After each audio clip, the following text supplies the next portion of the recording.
अज तो मेहमान आया करे मेहरबानी मेहरबान आया भला रंग दिल सा भली कार चौथा भला रंग दिल सा भली कार चौथा असा नेण पंहिंजा अज उन्हनि लई विछाया। साईं लखा साहब साईं हाजी साहब जीअं त अॼु ही मच कचहरी जे हवाले सां ही सुहिणी महफ़िल असां जेका सजाई आहे सच पुछो काफ़ी ॾींहंनि खां ॾाढी हिकिड़ी दिल जी तमन्ना हुई दिली ख़्वाहिश हुई त जेके असांजा दोस्त आहिनि महबूब माण्हू आहिनि उन्हनि सां गॾिजी का सुठी असां रूह रिहाइणु चाहियूं। हाजी साहब सां मशवरो कयोसीं जेका हीअ तारीख़ तय थी मां सभ खां पहिरियां त साईं हाजी साहब जो निहायती शुक्रगुज़ार आहियां जिन पंहिंजो कीमती टाइम कढी असांजी तारीख़ ॾिनी ऐं असांजे महफ़िल जा महिमान ख़ास बि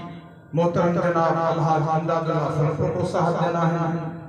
ऐं हज़रत मौलाना अब्दुल रज़ाक लाहो साहब जन महिमान ख़ास ऐं असांजा आयल महिमान साईं हज़रत मौलाना ग़ुलाम क़ादिर बिलरो साहब साईं फारूक अहमद बिरोही साहब ऐं साईं मोहतरम जनाब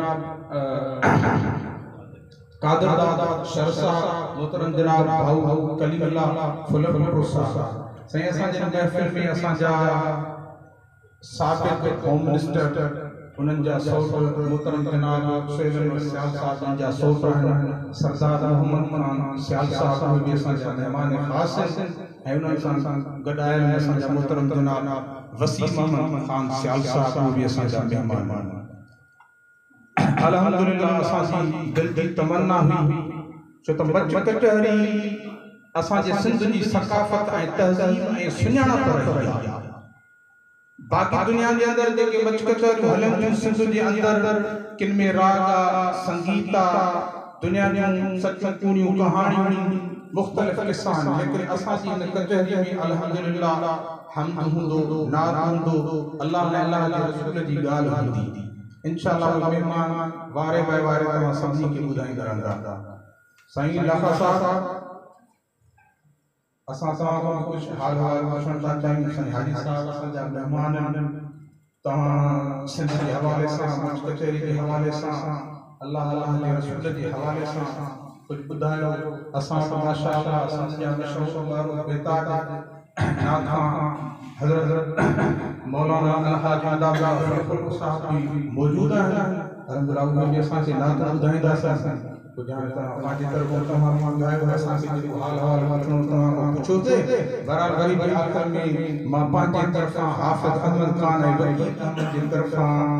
भली कार दिल जे वहराइण सां चवां थो अहलन व सहलन मरहबा चवां थो। तव्हां असांजी सॾ खे मान ॾिनो असांजी इज़त ॾिनी जो असांजे सॾ ते आयो असांजी मोहबत खे क़बूल कयो तव्हांजी मोहबत तव्हांजो प्यार असांजे लाइ ॾाढो क़ीमती आहे। अल्लाह ताला तव्हांखे वधाईंदो ऐं असांजी महफ़िल में मां ॿुधाईंदो आहियां त शाइर इस्लामी आहिनि जिन जो कलम हमेशह अल्लाह जो हक़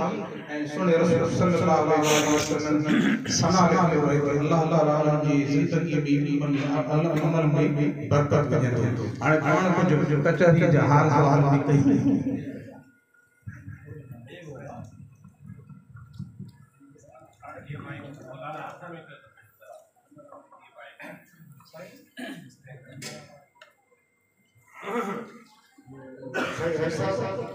संगत हाल वाल पुछो तो बोला नीचे हाल वाल अदा बहुत पर करियो हाल वाल पंहिंजा हाल वाल हर को पंहिंजे कम में सांसी हले तो पे कमन जी मुद्दत लगी पई आहे ऐं लेकिन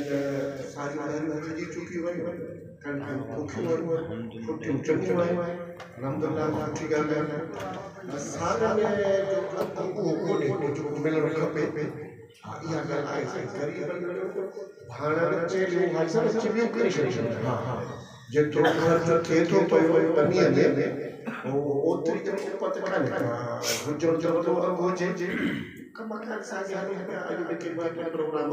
होया हाजी साहब को दायित्व है दोनों शोरोज में वो प्रोग्राम करके पांच जोड़े के शहीद है तो प्रोग्राम रखे हो उधर से वरी तो वो प्रोग्राम करे है वो दो से दस संगत है वो इतने का कचहरी रखी है जो से बनी करे कचहरी में को हिस्सों वठी जे सो आया से ता मिलिया से तो सब खैर खुशाई खैर तभी अदा खुशाई खैर तभी से ऐसा वस्तु वाला पार हां हां पांच जवाब खैर हाल वाला के बुधायो असा हाल हवाला घणा कयासे कुछ दोस्तन जो ने इंतजार किया है वो इंदा रहंदा पर थोड़ी गाल असा सा रखी हुई जेकने उहा थी वने त ॾाढी बहितर छो त असां संत जी सकाफत संत ते बिरया त मेहमान को इंदुआ जो आदर भाव कयो से हतन पाजी ज़बान सां पर हाणे संत जी सुखड़िया अजर जेको हर महफिल में सदाई मेहमानन जे लाइ तोहफा करे पेश कबो आहे सो असां भी मेहमानन जे लाइ अजरतन जो एहतमाम कयो आहे असां उन्हनि खे अजरत कराईंदासीं उन खां बाद में वरी पंहिंजो हुते प्रोग्राम